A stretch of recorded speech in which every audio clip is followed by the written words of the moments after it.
Thank you. It's wonderful to be here. I want to thank the LaGrua Center and Dan and Kelly for inviting me, and Deidre, thank you. It's wonderful to be here, and I appreciate you all taking the time to come hear our story. Thank you. So Moromi started about 5 years ago as an idea. I'm Bob Florence. I'm a chemist by trade, and had a long career in industry. I started out as a kid, like most of us do. I was really curious as a kid. So this is me and my other four of my brothers, or three of my brothers. I've got 8 brothers, and we came across a horseshoe crab when we were kids, and I was picking it up, and my brothers didn't want to touch the thing. But I was that kind of kid. I was like mixing things. I liked mixing stuff together, and it kind of went along with being a chemist. So there was kind of 2 paths in life that people who like to mix stuff together end up in. One is being a chemist and the other is being a cook, right? And most chemists like to cook. So it's like taking ingredients and combining them together and making something that didn't exist before, and it's a lot of fun. And so when I wasn't doing chemistry as a kid, I was cooking, and that's kind of where I started from. So just a lot of curiosity. I started college at an environmental college. I graduated with a degree in chemistry, and I put myself through school running a produce department. So I had my foot in food for most of my life. And so after graduating as a chemist, I went to work for General Electric at the research center in Schenectady, New York, where I was a chemist. I was a bench chemist, and I was making plastic of all things. So industrial plastics were coming up in the mid-'80s. And I started out doing really patent work and creating new materials technologies, and a lot of those technologies then went into making cars. So automobiles at that time were made out of pretty much metal, and they weighed a ton, and the government passed these CAFE, which are fuel economy standards, and so car companies started figuring out ways, how do we make cars lighter so that we can have higher fuel economies? And so I actually started my career in automotive, helping engineers design cars that had higher fuel economy by using engineering thermoplastics in place of metal. And so the average weight of a car was really cut in half because of these new materials and these new technologies. And so really early in my career in the 80s, Japanese car companies were coming up pretty strong. Toyota, Honda, Nissan, all the Japanese car companies were really making big headways into American market. And I had the opportunity as a very young guy in my mid-20s to head over to Japan to sell them plastics of all things. And so I started doing business in Japan in my mid-20s, and I never looked back. It kind of was funny because my boss at the time, we had the opportunity to go over and talk to Toyota, and that turned into multiple automotive OEMs over in Japan. My boss didn't want to go, and at that time, Japanese car companies were not real popular in Detroit. In fact, if you drove a Japanese car in Detroit, you were likely to get your car keyed or damaged or your windows smashed. And if you pulled into a parking lot at a General Motors or a Ford or a Chrysler, your car wasn't going to be there for very long. So it was really a time of great angst in American manufacturing, and a time that I grasped the opportunity and looked at as a great opportunity to do business in Japan, and it's a great opportunity to experience a new culture. I grew up in Syracuse, New York, and it was really, I really didn't get outside of that much after I graduated from school, and this was a huge opportunity to travel, and I embraced it. I worked for GE for years, and they sold the company to a company in Saudi Arabia called Sabek in 2007.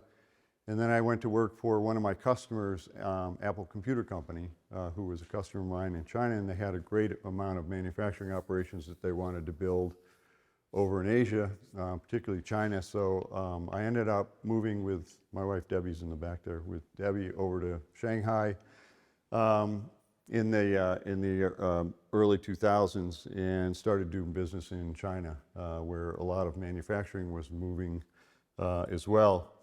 And so that's me in an Apple factory at Foxconn down in Shenzhen, and this is up in Shanghai, another manufacturing line up there where we assembled computers.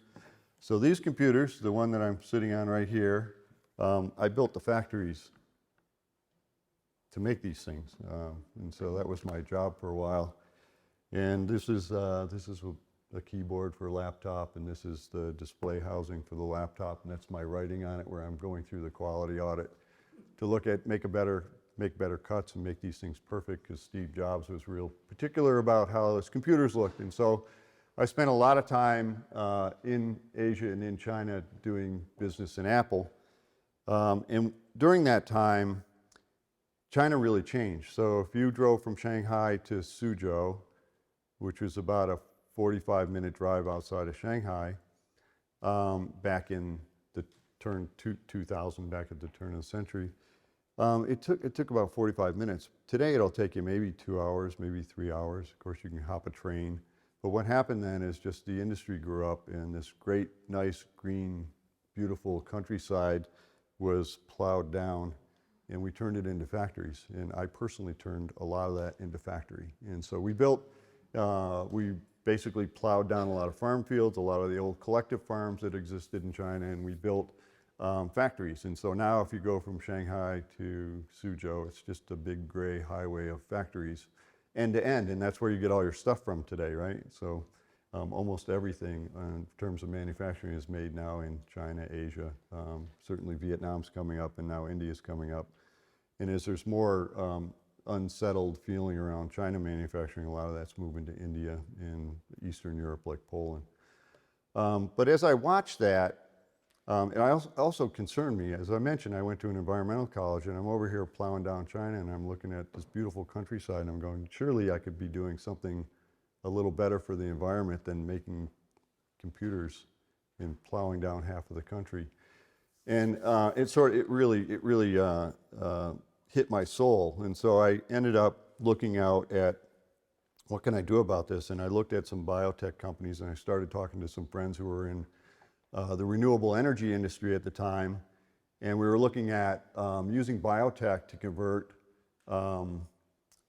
chemicals from things like algae. So you could ferment algae at scale, and you could feed them sugar, and they could convert the sugar into oil, which is essentially vegetable oil, a type of vegetable oil. And then you could harvest that oil, and you can convert it into food. So you could use it as cooking oil, or you could use it as base stock for chemicals, or you can convert it into diesel fuel. In fact, we converted it to diesel fuel. We fueled the entire West fleet to go from Seattle to Hawaii and back on renewable fuels at one point from a company that I helped start up in California called Solazyme. So this is around 2010. So we started up the company. We raised a lot of money through venture capitalists, and it was all about renewable oil for fuel. We said for fuel for food for life. And so it was all around, how do you have this renewable source of energy that can help environmentally? And so that was a great story.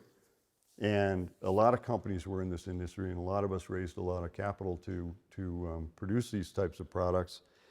And then the world invented fracking technology and the Alberta tar sands, and the price of oil went like that. And so the economics for all these renewable fuel companies went in the toilet, and none of them came out of that alive. So all of us basically went bankrupt trying to do things like convert sugarcane into oil, into renewable fuel.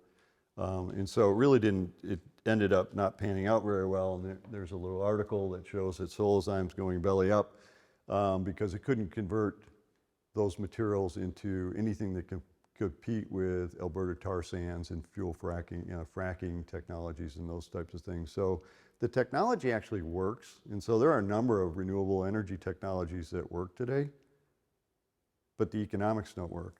And the economics don't work for a couple of things. Is the government tends to subsidize fuel production because it's very unsettling when fuel prices get to $4 or $5 a gallon, as we all know.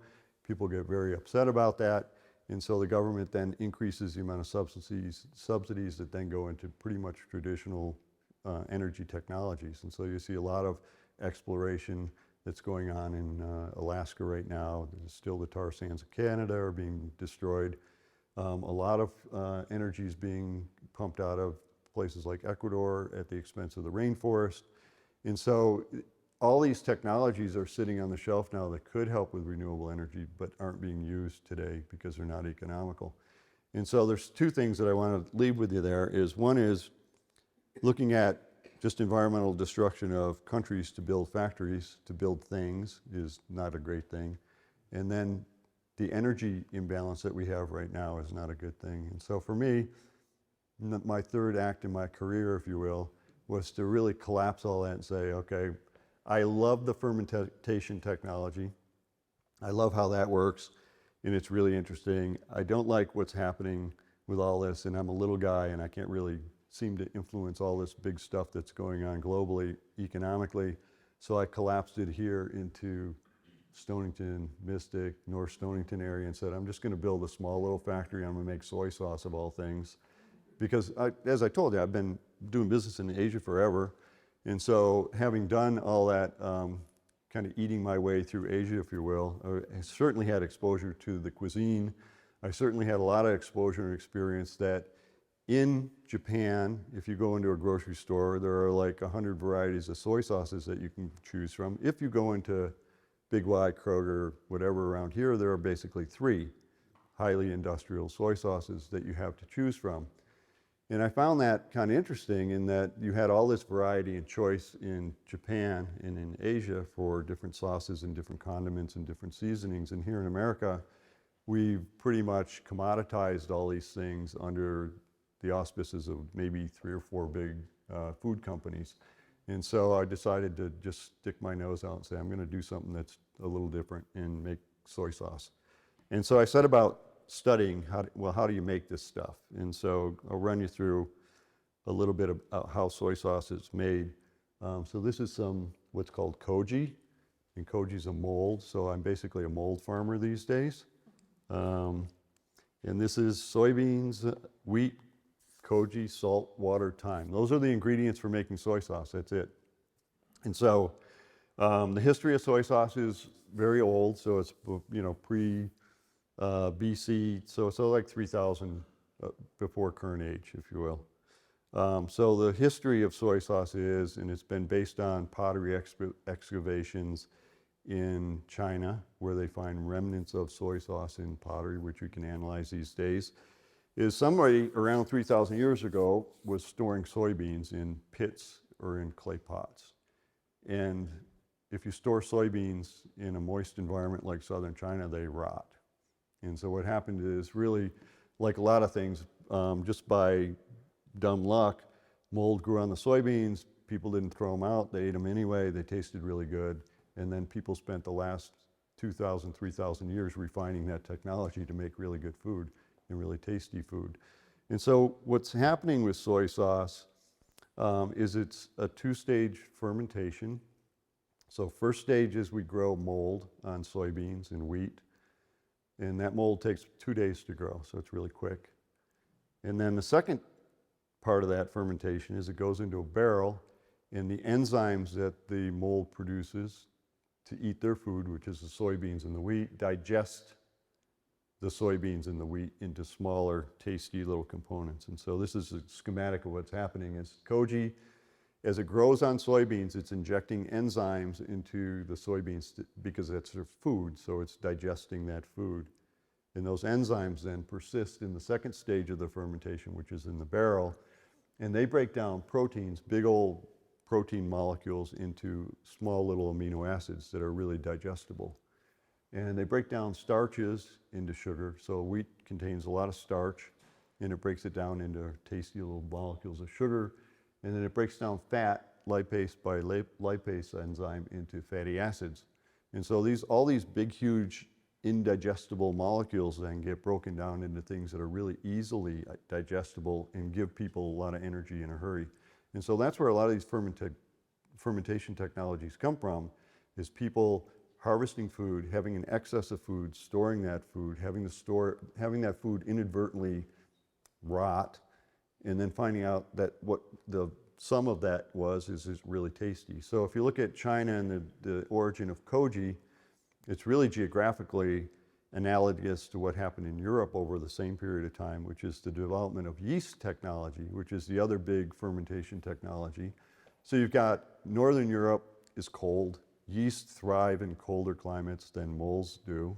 And so you've got predominantly a big yeast technology grown for bread, for beer, for wine, And those technologies grew up mainly in Europe, whereas koji technology, where you get soy sauce and sake and fermented foods along those lines from koji technology. So it basically was the luck of geography that really drove those two separate types of microorganism fermentation technologies globally, all again around 3,000 years ago, co-developed. So making soy sauce it's an interesting process, and for me, as I was studying this, it was really a technology that was really complex enough that was intellectually interesting for me personally to go, let's explore this a little bit. And so I built a little factory to do this in my house, and my wife Debbie was really patient with me as I stunk up the entire house, from my daughter's spare bedroom after she went to college to our dining room to our basement, and we had 3 floors of koji manufacturing going on in the house. And it was amazing. It took over everything. And barrels and barrels and barrels and barrels and barrels of experimental koji blends. So it goes from roasting wheat, steaming soybeans, growing koji, right, making what's called Moromi. Moromi means mash, so that's the namesake of our company. Mash, like if you were making whiskey, you'd have corn mash. It's the same deal. So if you were making sake, you have Moromi. If you're making soy sauce, you have Moromi. It's mash. It's that stuff that's in a barrel that's mashed together. And then you press the soy sauce as a final stage to get the actual sauce itself. So this is me in my dining room, and that's a little koji incubator that I built, and that's koji in my hand. So that's soybean roasted wheat with koji growing on it in my dining room. And so that's, and then I babysat that every night. I go down and look, is the temperature too hot? Is it too cold? Is it not comfortable enough? Is it growing the right way? Is it not growing the right way? And so I made a lot of really crappy soy sauce, but then I started making really good soy sauce, and it was really tasty. And then Debbie and I used to eat at Oyster Club a lot, and we befriended James Wayman over there. This is James in the middle, and then on the other side. And James, Debbie, and I formed the partnership that is now the company Moromi. So James is over at Oyster Club, and I was making soy sauce, and I'm like, hey, I know a chef, and I make soy sauce. I'll ask him if he wants to try it. And so I asked James if he wanted to try my soy sauce. Hey, I come to your restaurant all the time. We want to try what I make. And he's like, sure, yeah, bring it by. And so I brought it by. And he tasted it. He goes, wow, this is really interesting. It's like nothing I've had before. It's really quite an interesting soy sauce. And I was like, well, that's encouraging. And so he started to play with it in his recipes. And then I got serious enough. I wrote to 15 CEOs of soy sauce companies in Japan, and I wrote to them and said, hey, I'm Bob. I make soy sauce in America, and I'd love to come talk to you about soy sauce making. And so of the 15, 3 of the manufacturers said, sure, come on over, and we'd love to meet with you. And so I got a ticket, went over to Tokyo, and I met with 3 soy sauce manufacturers, one of which, Chiba Shoyu, took me under their wing and has actually taught me the ins and outs of soy sauce making. And I think that's remarkable and amazing that they would do that, because generally companies are pretty protective of their technology and don't really embrace some foreigner coming in and saying, hey, I want to know everything about making your product. But the guy who owns the company is 5th generation owner. His name is Mr. Iida-san. He's the 5th generation owner of Chiba Shoyu. So he's been around a while, but he's also really curious. And he makes a lot of soy sauce blends for restaurants. So he's used to people coming in and saying, hey, can you do this? Can you do that? Can you make a sauce for my ramen? Can you make a sauce for my roasted pork or whatever? And he would blend soy sauces with vinegars and sugars and things like that. So when I approached him, he was like, hey, you make soy sauce? That's interesting. I'd like to know what you're doing. And so I ended up heading over to Chiba. Chiba's right outside of Tokyo. It's between Narita Airport and downtown Tokyo. And that's me in front of one of their old barrels. And this is me in one of the Moromi rooms. So these are all old, what's called kyoki, big wooden barrels that hold all the Moromi mash in them. And that's me with the owner of another soy sauce maker in southern Japan. And so I learned a lot. I learned a lot of the technology, the techniques, and the process of making soy sauce. It's like what kind of soybeans do you use, what type of wheat do you use, what kind of salt do you use, what type of koji spores do you use. There's only 5 manufacturers of koji spores, so that's the mold that the mold that you would use to then inoculate your wheat and soybeans with, and they're all in Japan. And so they make a lot of different varieties of, like if you're a farmer or gardener and you have different varieties of tulips or flowers or tomatoes and things, koji molds are the same way. You have different varieties of koji mold that can be used to make really sweet stuff or really umami protein heavy types of blends, depending on what the substrate is, and the substrate being soybeans and wheat in the case of soy sauce. Or if you're making miso, it's rice and soybeans. And so you can make different products from that. So again, being a chemist, I got to set up a chemistry lab for myself, so that was fun. And I get to play chemistry again after being like in business and market development, business development. So it was kind of fun to be able to look at what are the things that we need to control to make soy sauce. So soy sauce as a ferment is really interesting because it's got a lot of salt in it, and the salt is a preservative. And so having a high salt concentration is good. And then it's got a very low pH. pH is the acidity of something. So like a lemon's pretty acidic, and a banana's not. So if you look at the acidity of soy sauce and the amount of salt in there, it is perfectly preserved. So the stuff will last forever. There's a woman in Korea who makes soy sauce that claims to have a 370-year-old pot of soy sauce that she made. She dips it out to people who come and visit her from time to time, but I don't have any. I've got a couple that are 2 years old, so I've got a few years to catch up with this young lady. So yeah, so it's really interesting.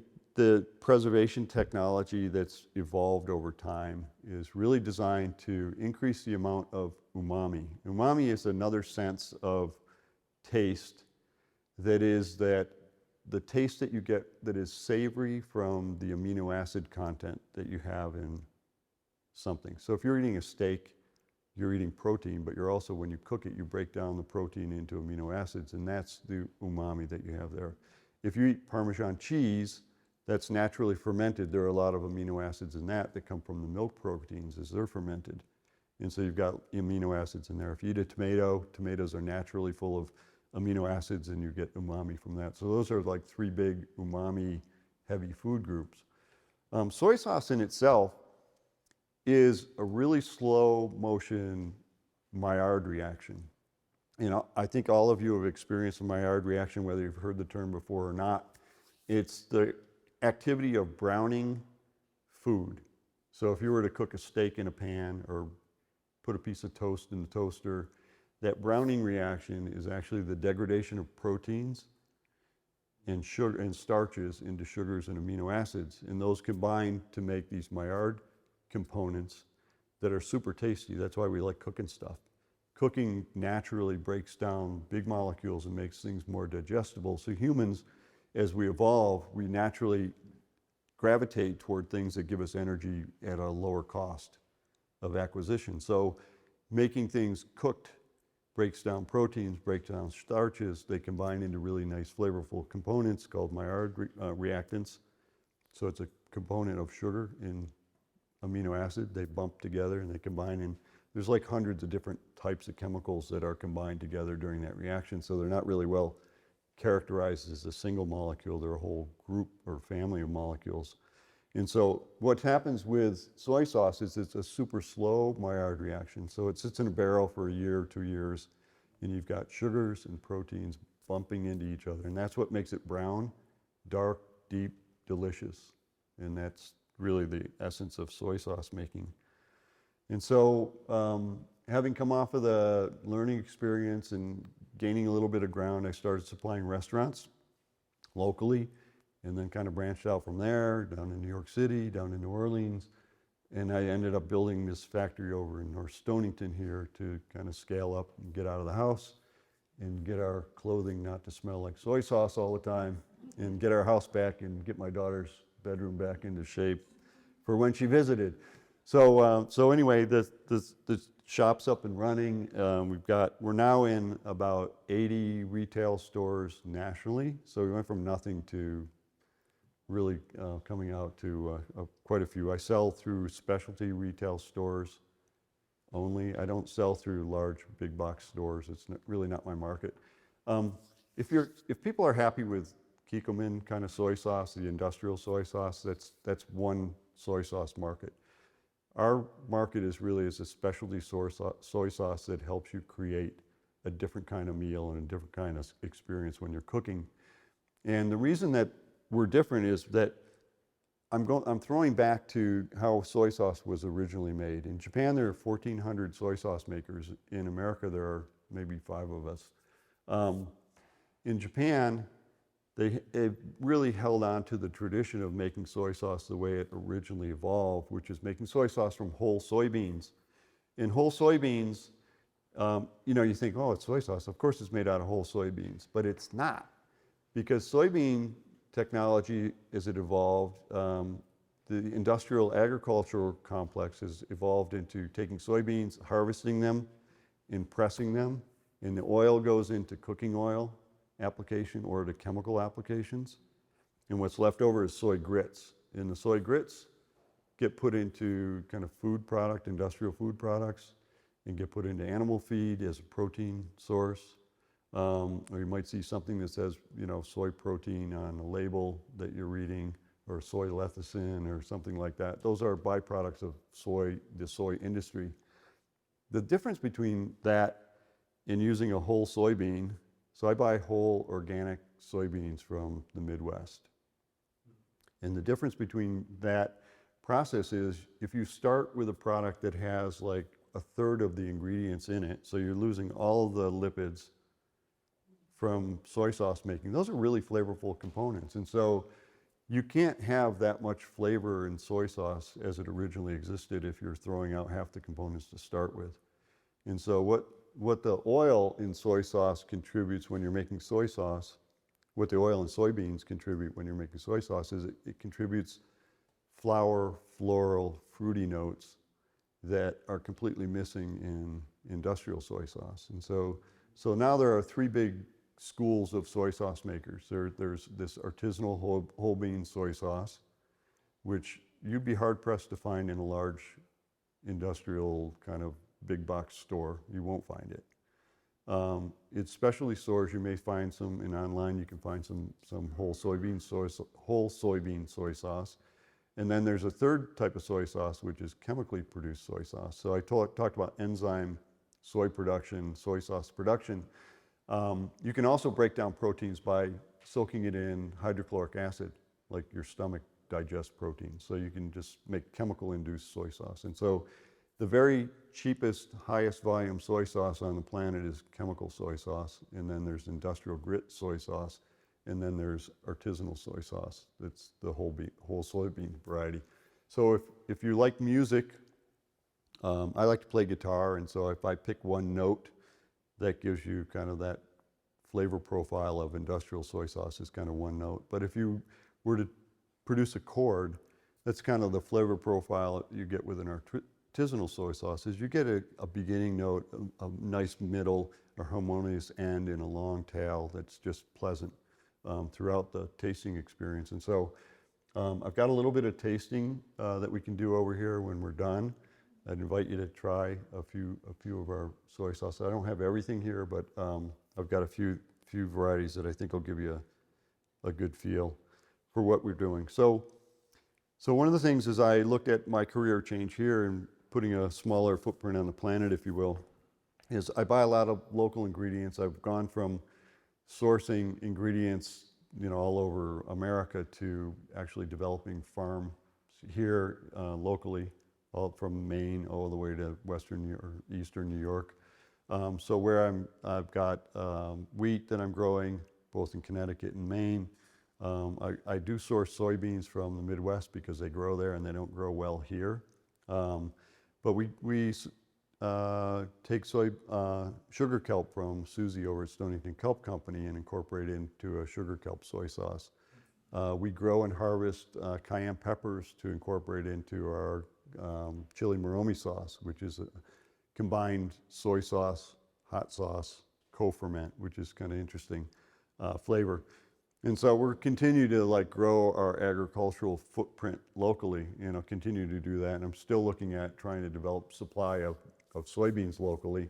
And hopefully we'll get to that point in the near future. And so this is me almost 40 years later. I was in Tokyo and in Japan last month visiting my mentor. This is Mr. Ida in his factory in Chiba, Shoyu.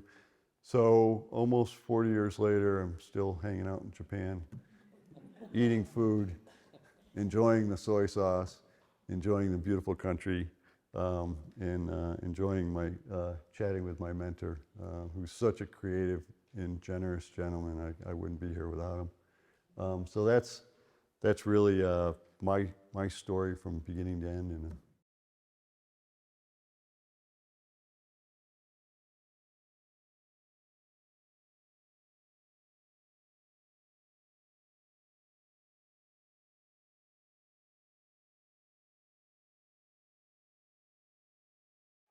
This is Bob Florence. I'm here at the LaGrue Center in Stonington Borough, and I'm the founder and owner of Moromi. Okay, so Moromi goes back to about 5 years ago. I was in the renewable fuels and chemicals industry, and that industry pretty much bottomed out due to the reduced cost of fuel. And so I was in fermentation and fermented biofuels out in California. And I was looking for something that was a little more local, still fermentation-based technology, and I started playing around with making soy sauce at my house. So I was studying how to make soy sauce, and I had some small fermenters that I was using at home, and I started making soy sauce, and it was pretty tasty. I was pretty happy with the progress of the product, and I had reached out to the CEOs of 15 Japanese soy sauce manufacturers. And told them I was making soy sauce and I wanted to come over to Japan and talk to them about their process and their soy sauce. And of the 15 manufacturers, 3 of them said, yeah, come on over, we'd love to talk to you. So I bought a ticket to Tokyo and headed over to Japan, and I met with the 3 soy sauce manufacturers, and one of which, Chiba Shoyu in Chiba, Japan, just outside of Tokyo, has really taken me under their wing and helped me to develop soy sauce and really understand the technology behind it. And they've been my mentor for the last 4 or 5 years now. In fact, I was there last month talking to them to refine some of the processes that I'm currently using. So that was where I started making soy sauce. Along the way, I had made some soy sauce. I was eating at Oyster Club over in Mystic quite a bit, and I knew James casually as the executive chef at Oyster Club, and I reached out and I asked him if he'd be interested in trying our soy sauce. And being a creative guy, he said, "Sure, I'd love to try it." So I brought some soy sauce over there, and he tasted it, and it was unlike anything he'd tasted before. It was unlike sort of the industrial soy sauce, if you will, that's available in most grocery stores and most of the food service suppliers. And so that developed into a relationship where I started making soy sauce, and I started actually selling soy sauce to James and Oyster Club and a few other local restaurants. And still making sauce out of my house at that time. And that developed into a fairly decent sized business where I was looking at, I've got to really find a place to make this at scale, at a larger scale that I'm doing now. So I started scouting around the area for a place to build a manufacturing operation. So I landed a place over in North Stonington. We incorporated the business as an LLC in 2020, right before the pandemic. And then I started to build out during the pandemic over in North Stonington and got the operation up and running by the end of 2020 under the Moromi brand. Yeah, so my culinary experience goes way back to when my grandfather used to grow, over an acre of strawberries. So we'd pick strawberries every summer.